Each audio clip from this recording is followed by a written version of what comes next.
Good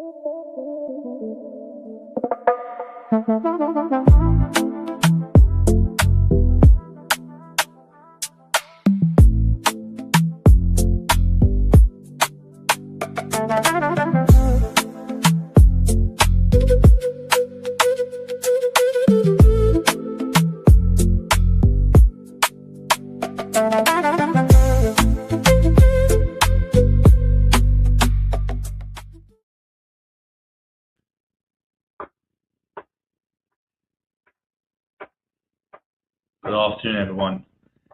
Thank you all for joining my session today and for allowing me to take this opportunity to be part of the Career Breakthrough Summit 2026 as part of Coaching Minds Global. Just before we start, I'd just like to introduce myself. My name's Abs. I am a seasoned professional in the coaching space, 6+ years experience. I am an EMCC accredited senior practitioner and coach. I'm also a transformational coach and life coach, and I'm also a leadership coach and mentor as well. Prior to this, I've got a fair bit of experience in leadership and management, 15 years in the retail space as well. So brilliant. Today we're going to look at values, mindsets for career transitions. Today is all about navigating change with purpose and clarity. So why values matter in transitions? So just before we delve into this subject areas, your values are your internal compass that keep you anchored when everything else is shifting. So I've identified 3 areas when we are looking at values and why they matter in those transitions. The first area, so if we think of this as your values are your compass, these are internal navigational points that allow us to navigate that compass. And the first one is direction. So this is all around how we clarify our values, what truly matters to us most. This helps us kind of filter opportunities, align with who we are, apply for opportunities, roles that truly align with our values, our core values, and what we believe. So when we find ourselves in a position when we're looking for work or trying to apply for jobs, and on paper it looks perfect, and then we see that when we start that particular position it's not what we expected, so then you get a values mismatch. So really you've joined somewhere and your values don't align with the values of that particular organization or business, and that's what you call a values mismatch. So it's really important when we are looking for opportunities that we truly need to understand what our values are, what are most important to us in life, in our career, in our development, in our growth. And then when we sign up for those opportunities and when we take those opportunities, we know that we're working for an employer that truly means that aligns with our values, and we want to avoid that values mismatch. So when we look at resilience, this is another navigational point here. So it's when change feels overwhelming. So this is how we ground ourselves in our core values to allow for emotional steadiness. So resilience is as much as a value as it is a skill. It's something you develop, something you refine, something you adapt, something you build and grow. It's important. And in moments when life can feel too much, in moments when everything's feeling overwhelming, in moments where you feel like you're about to burn out, that resilience, in that moment where everything just feels like impossible for you, when in that moment of silence is where you start to see clarity and that resilience starts to build. So resilience is an important factor of helping us transition, our values transition. And confidence, another key area. It's knowing your values. It helps us form those decisions, and when we make those decisions, that they need to come from conviction rather than fear of obligation. So it's having confidence in knowing what we want in our careers, knowing what we want in life. And how often do we make decisions or do we make choices, and do we ask ourselves, am I honoring my values in this moment? What values am I not honoring in this moment as well? So some key reflective questions there for you to explore. So when we start to identify core values, before we delve into this particular exercise, there are some reflective questions. But what I like to do with my clients to help them identify their values is there is a powerful metaphorical and visual exercise I do with clients. You can do this with yourselves, you can do this with your clients, you can do this with your teams, you can do this with your peers. And the exercise is you visualizing yourself in a burning building, and the building has seconds and it's about to collapse, and you're in the center point of that building. Surrounding you are your values. Now you've got seconds to escape before the building collapses. You need to make a choice. Which values are you going to save and take with you to escape the collapsing and burning building? You've got seconds here. In those moments, those values you choose are your core values. So when you choose your values and you save those values and you escape that burning building that's about to collapse, you would have left some values behind, and you had to sacrifice some values to save other values. Those values you saved are your core values.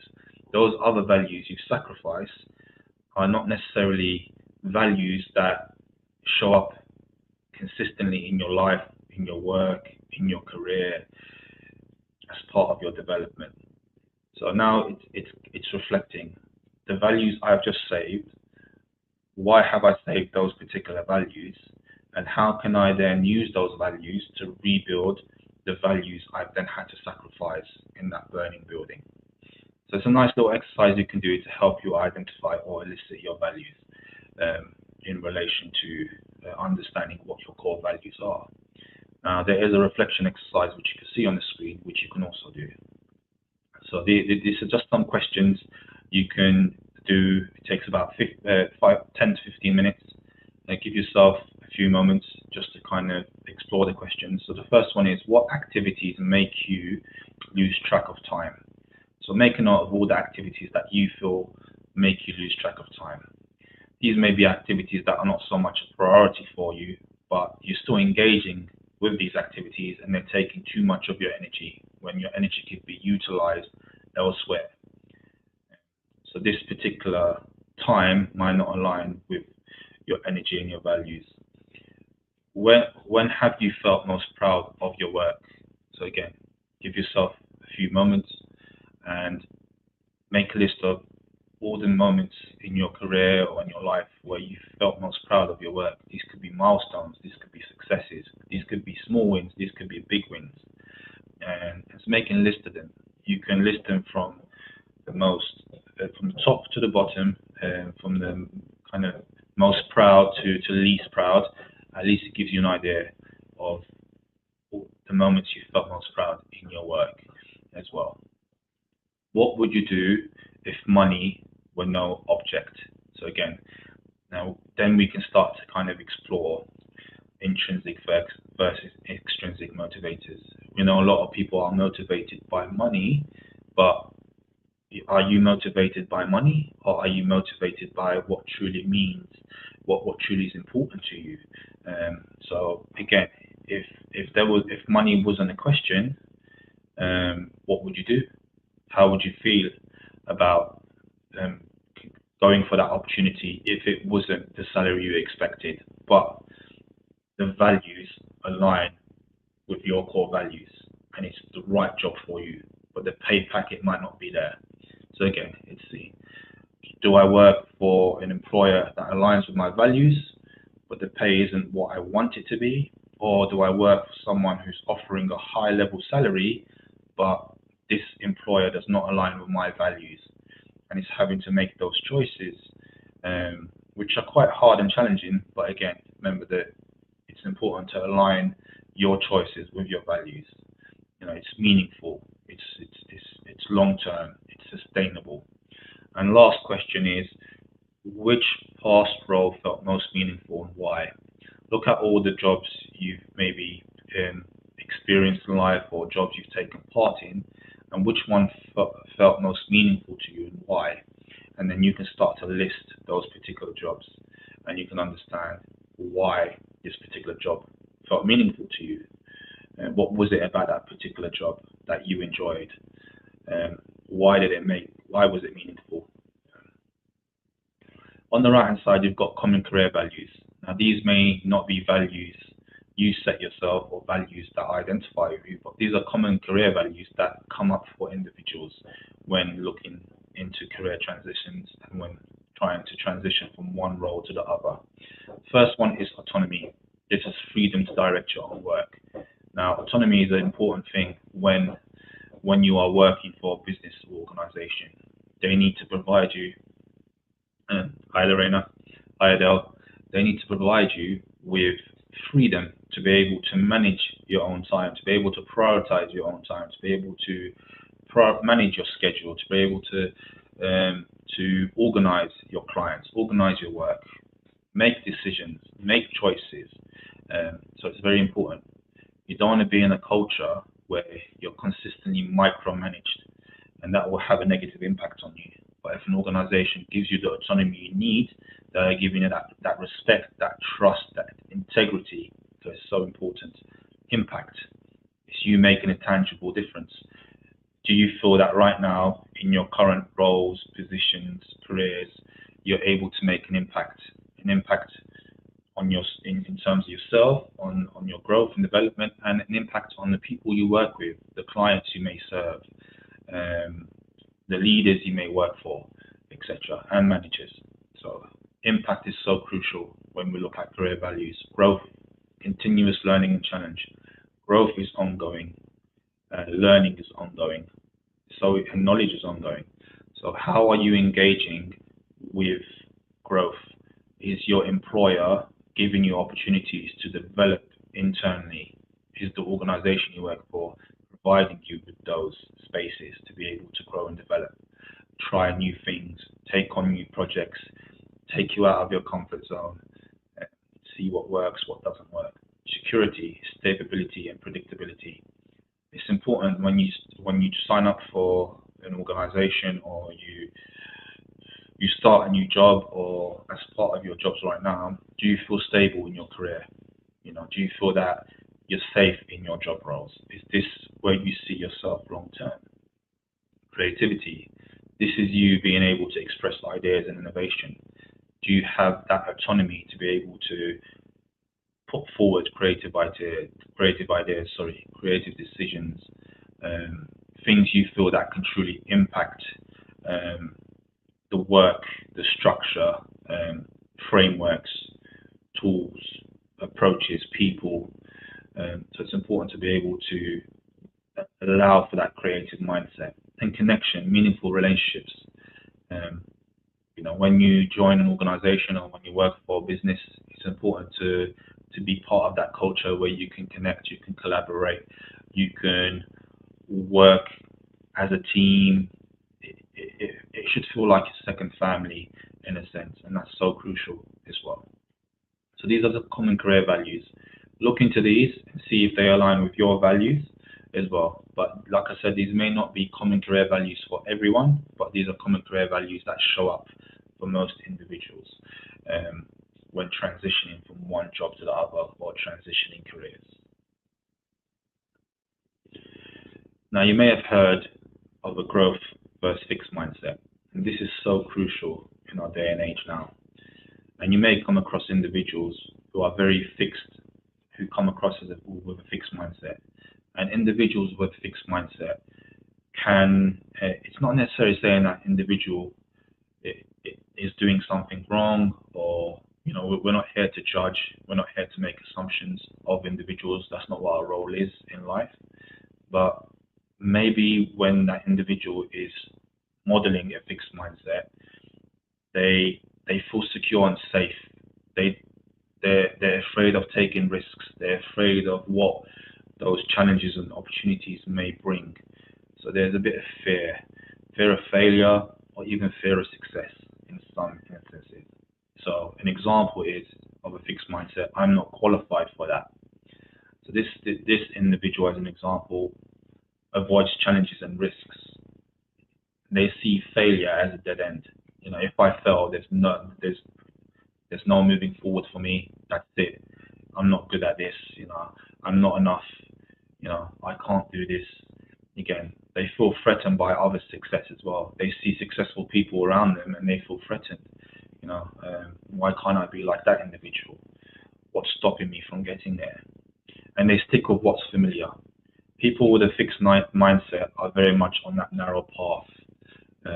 That narrow path is narrow, it's safe, but it does lead to a dead end. There's no opportunities or room for growth, for change, for adaptation, for flexibility, for refinement, for development in any way. But if we look at a growth mindset, these are individuals that are open to risks and challenges. They are happy to step out their comfort zone. They look at failure as data and learning. Um, they're not afraid to fail, and they're not afraid to succeed. They treat that setback as data. They find inspiration in other people's success. They look up to people who are successful because they want to um, be similar, or they want to do better.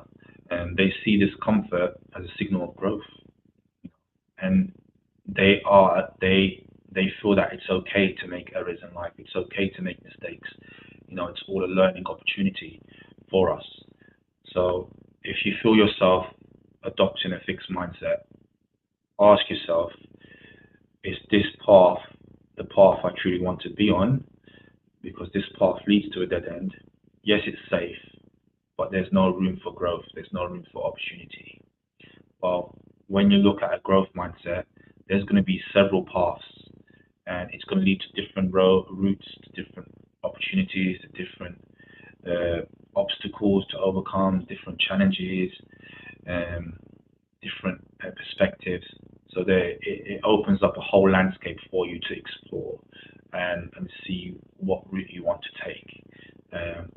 And learning is continuous if you're on a growth mindset path. On a fixed mindset path, you're kind of set in that path and you cannot move forward.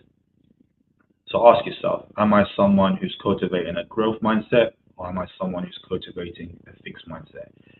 And if you're cultivating a fixed mindset, why do I feel that this is the mindset that I'm cultivating? And what impact does it have on my values right now? And how can I transition and start to model and adopt a more of a growth mindset? What is it I need to do to start to make that transition to allow me to explore opportunities in my career and in my life? Overcoming fear and resistance. So this is really important when we start to look at values work. So the only thing standing between you and your goal is the story you keep telling yourself. So let's look at the first point. It's fear of failure. So a lot of people are afraid to fail um, because they feel that if they fail, people are going to think they're not good enough. People are going to think they're not capable, they're not willing, that they don't have the skill set, the knowledge, the capabilities to do that particular job, or to take on that particular challenge, or to be part of that particular project. So here it's reframing failure as feedback. Every misstep is a data point for your next move. Every error you make, every mistake you make, every attempt you attempt and fail should be lessons learned. And it's an opportunity for you to step back, to pause, be still, and to truly ask yourself, okay, what's worked well in this scenario, in this situation, in this experience, in this moment? What could I have done differently? What impact did my actions have on others? What impact did it have on me as an individual? What behaviors was I modeling in those moments? And really doing an analysis on what's working and what isn't working. And then taking yourself back, again, another metaphorical and visual exercise you can do is the workshop, is you taking yourself back to your workshop and you putting those values, those skills, those adaptations on the table and molding them each time, chipping away to get them to be how you want them to be, to refine them, to adapt them, to to give you the flexibility you need to grow and develop, to strengthen them. Saying, how can I do this better moving forward? What do I need to do differently? What support do I need? What resources do I need? Who can help me in relation to X project or X obstacle, X task, etc. So try to reframe fear of failure and accept failure as lessons learned, because it's all part of our development and growth. Imposter syndrome. So this is another key area that shows up, and this is people feeling that they are not ready, or they feel they need to be ready, or they can't take on that challenge, take on that task, apply for that job, and that's where imposter syndrome starts to creep in. It starts to grow through action and not waiting. So again, with imposter syndrome, it's important to understand that you don't need to be ready to approach that opportunity or to take that next step. Take that next step and learn from your actions and what outcomes come from you taking that step. It's so important. So don't feel like you can limit yourself and you don't want to apply for a particular role or take on a particular challenge because you feel you're not capable or you don't have the skill set to do it, or there's not enough information or data there for you to make an attempt. No. Try it, give it a go, and see what happens and learn from it. Financial anxiety, again, it's building a transition fund. So even small buffers create psychological freedom. A lot of people have financial anxiety, which I totally understand and get. It's where you want to apply for a role and you think about all of your responsibilities in life, your priorities. I have a mortgage I need to pay for. I have kids I need to provide for. I have myself I need to provide for. I have a family to look after. If you're a carer, you have someone, you have a carer who relies on you. And obviously, you've got your travel costs, you've got your clothing costs, you've got so much things. If you've got a car, you've got your petrol, you've got your MRT, you've got your insurance, you've got your road tax, so much things, and the list goes on. You've got your phone bills, you've got your internet, your Wi-Fi. Again, it's saying, does this job give me that financial freedom to be able to cover and pay for the things I need to prioritize and still have something aside each month to help me maybe enjoy myself a little bit more. But if a job is the perfect role for you and it doesn't give you that financial stability, then what do you do in those moments? That job role could align perfectly with your values and it's the job made for you, but the pay packet might not be there. And in those moments, I wouldn't give that opportunity up. I wouldn't look for other opportunities. I would maybe reach out to that employer and understand, is there opportunities for future pay rises or a bonus scheme? What does the internal journey look like? How can I grow and develop myself within the organization? It's something I'm really looking forward in doing. I want to potentially in 6 months' time be at this level. Have those conversations. Every organization will be open to listening to you and hearing you out. So it's important to have that conversation just to kind of ease that financial anxiety. Identity loss. Sorry. You are not your job title. Separate who you are from what you do. Don't feel that your job role makes you who you are. That's not your identity. You are who you become, or you are what you think you become. So it's so important to not align your job role with who you are. Just take a look at your branding. How do you want to market yourself as a professional? Whether you're a leader, coach, mentor, supervisor, CEO, SLT, etc. So how do you want to market yourself? What does your identity mean to you? And how do your values reflect your identity?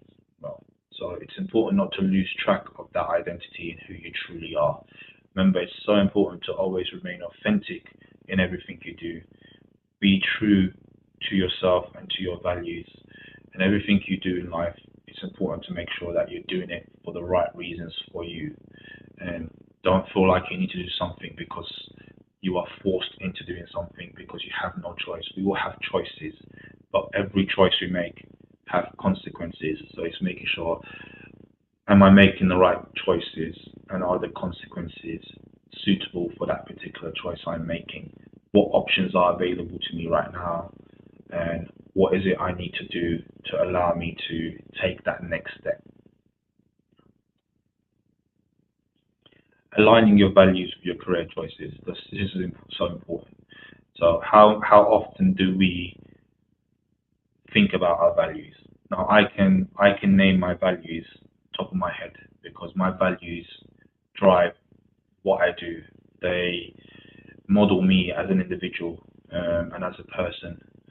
They pretty much help me reflect a lot of the work I do. And my values are so important to me because I make sure I honor them on a daily basis. So, and it's always good when you're trying to elicit values that you have at least 3 to 5 values that are your core values. This is a good number and a healthy number of values to have. Anything more can be quite confusing, and there's too much values, then you have to try to navigate and work through and try to understand which one is showing up daily and which values am I honoring versus which values am I not honoring. So again, 3 to 5 values is a good number to have and to understand in terms of your core values. Let's look at the first point when we look at clarifying. So this is defining your top 3, 5 non-negotiable values. These are non-negotiable values. These are your core values, your set values. They drive your behavior, they drive what you do in life, they drive your actions, your mindset, your growth, your development, pretty much drive who you are as an individual and model who you are as a person as well. So it's important to understand what are my top 3 to 5 non-negotiable values. I can name you my top 3 to 5 non-negotiable values. You've got my first value is faith, second value is family, then I've got resilience, and I've got discipline, and I've got strength. They are my 5 values, and these are non-negotiable. And these are values I make sure I honor on a daily basis, no matter what I experience in life or what I go through, any setbacks or any failure that I experience or any success I may achieve. I'm always reflecting and asking myself, what values have I honored today and why? And if I haven't honored the particular value, why haven't I honored that particular value? Audit. So this is rating your current role against each value. So take your job role right now, and if you have your 3 to 5 values, rate your current role against each value on a scale of 0 to 10. 0 being the lowest, 10 being the highest, and see which one aligns more to your current role. If there's a bit of a mismatch in the scaling, then certain values align more to your particular role than other values, and it's understanding why. If you have a kind of a set number across all values, then we know, okay, this role is suited to you and it aligns to your values, and seeing what other opportunities can my organization or business offer me as well. Point number 3 is all about exploration. So here it's about exploring your values, researching your roles, industries, what roles honor your values. Do the research. When you want to apply for a role within an organization, it's important to do some research on that organization. What is that organization about? What do my organization do? How do they give back to the community? Why is this attracted me? Why has this attracted me to this particular role? So ask yourself those questions. Do research on the industry and organization. See if it's something you truly want to go for or attempt or make the application. It's always good to explore the roles and the industries that you are applying for, and organizations and businesses. And then you can link it back to the audit and see if that aligns with your values, and you can scale the role and its responsibilities against each of your values, and you can do the scaling on a 0 to 10, and it will help you build a picture and an audit. Okay, these particular responsibilities, X amount align with my value, and then you can identify which ones don't align with your value, and that's understanding why, and then just doing a bit more research to see maybe that's an area for you to maybe learn more about, or to develop your knowledge and understanding of, or to do a bit more learning around before you make that transition and apply for that role. And lastly, point number 4 is testing. Don't be afraid to volunteer. Don't be afraid to do some freelance work, and don't be afraid to shadow or validate what works well for you. If there are people that you look up to, that inspire you, that you feel that this is a standout individual, this is someone who really is doing some great work right now, reach out to that individual, network, collaborate. You know, if you're open to it, is there opportunities for me to shadow you in some of the work you do, just so I can see how you work, and what you do, and your approach to certain things, and just kind of get a feel for your energy and how it makes you feel in the role you're doing. Because conversations I'm having, you know, you enjoy what you do, you're happy. So yeah, don't be afraid to have those conversations. Shadow individuals that you feel you need to shadow to learn from them. Remember, no one is perfect, you know, and learning is ongoing, and it doesn't stop. There's always something new being introduced. There's always a new theory, methodology, strategy, approach, tool, framework, and it's on us as individuals to always continue to do research, to focus on our CPD and development, and continue to allow ourselves to know how can we continue to develop, and what is I need to do to continue to refine. And again, see what strengths you currently have, and look at the areas you feel you need to develop. And again, just make a list of the two and see how can I continue to refine and adapt and strengthen what's already working well for me, and how can I turn those areas of development into opportunities that will potentially become my strengths as well. So you have to clarify, pick those 3 to 5 non-negotiable values for yourself. Then you have your audit, where you're rating your current role against each value on a scale of 0 to 10. Then you're exploring those opportunities where you're doing research on particular roles, industries, the organization or business you want to potentially work for, or that career change. And then you're testing it. You're putting it into practice. You're taking all of that knowledge, that learning, those lessons, and you're putting it into practice. You're putting yourself out there through volunteering work, through freelance work, through shadowing and learning, to open up opportunities for you. So a career transition doesn't require a leap of faith. It requires a series of small intentional experiments, just to quote there for you. So again, just remember that if you have a long-term goal, break it up into smaller, achievable steps, bite-sized chunks, and tackle it one step at a time. Take that first step on that journey, and then if your goal is a short-term goal, and you can look at how can I make it into a longer-term stretch goal? How can I make this particular goal sustainable? How does it align with my values? Everything we do and all the work we do and our decisions and choices we make, our values play a big role in those choices, decisions, and it's seeing the alignment, and it's seeing which values are we honoring and which values are we dishonoring, and why, and it's understanding where the gaps are as well. Now let's look at some practical steps forward to help us start to kind of elicit and understand our values. So these are some tools you can experiment with as individuals, you can use with your peers, your teams.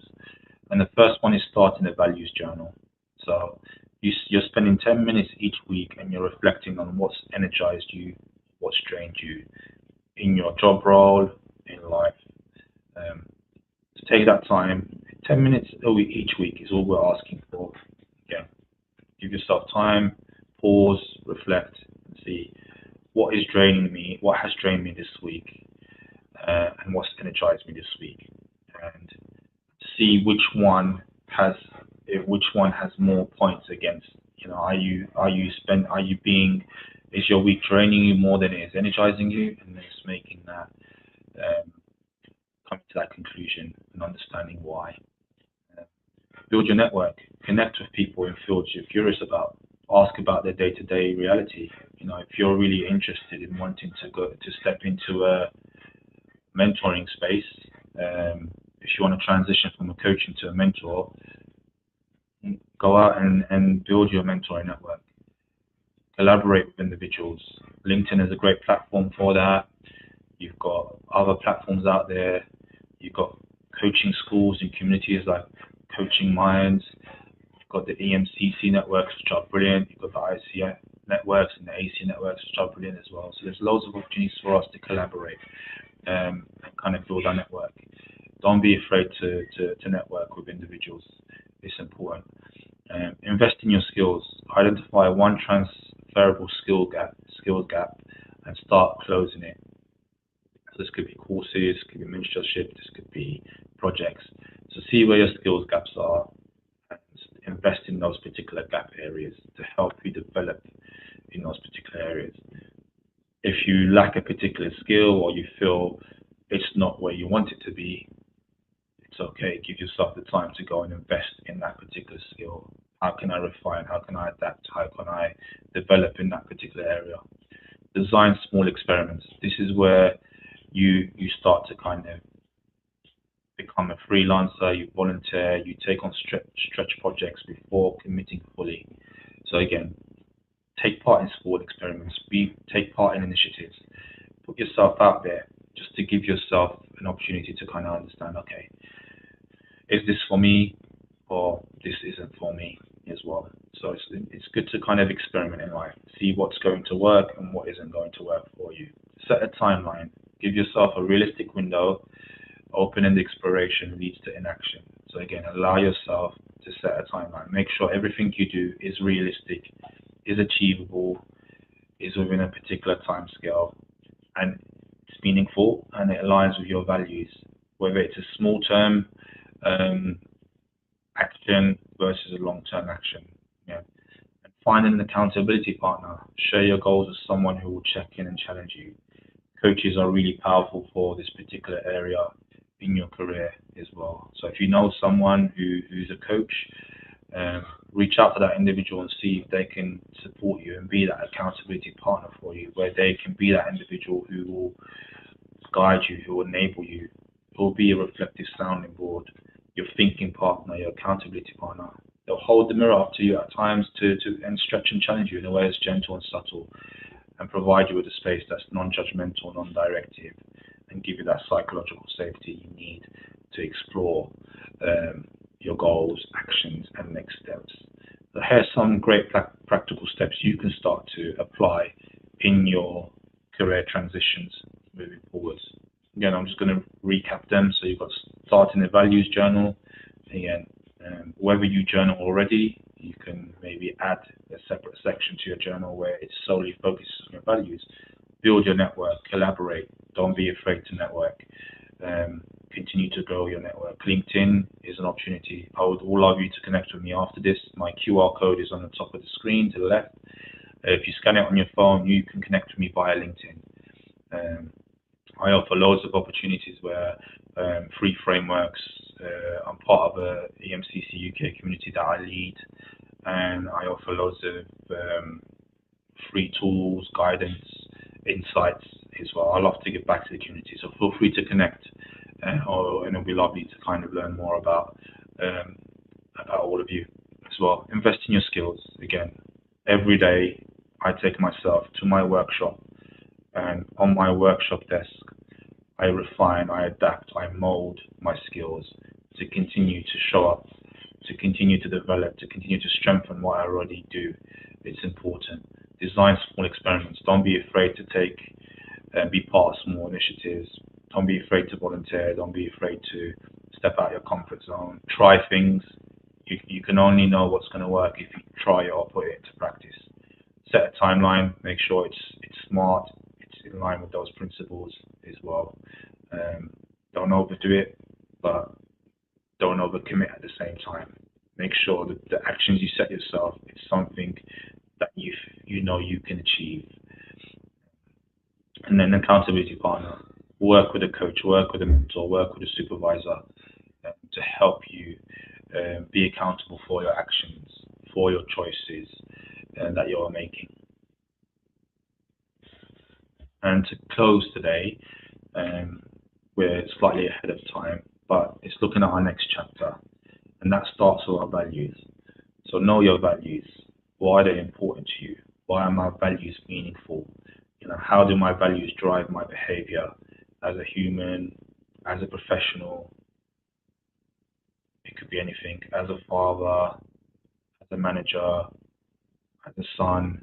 So your values can connect to your lives in various different ways. So knowing your values is so important. Go back to my exercise where you're in that burning building metaphor and you're identifying which values you want to save, which values you are choosing to sacrifice. Remember, your values at a younger age were very different than what your values may be now, because we all grow, we all mature, we all develop.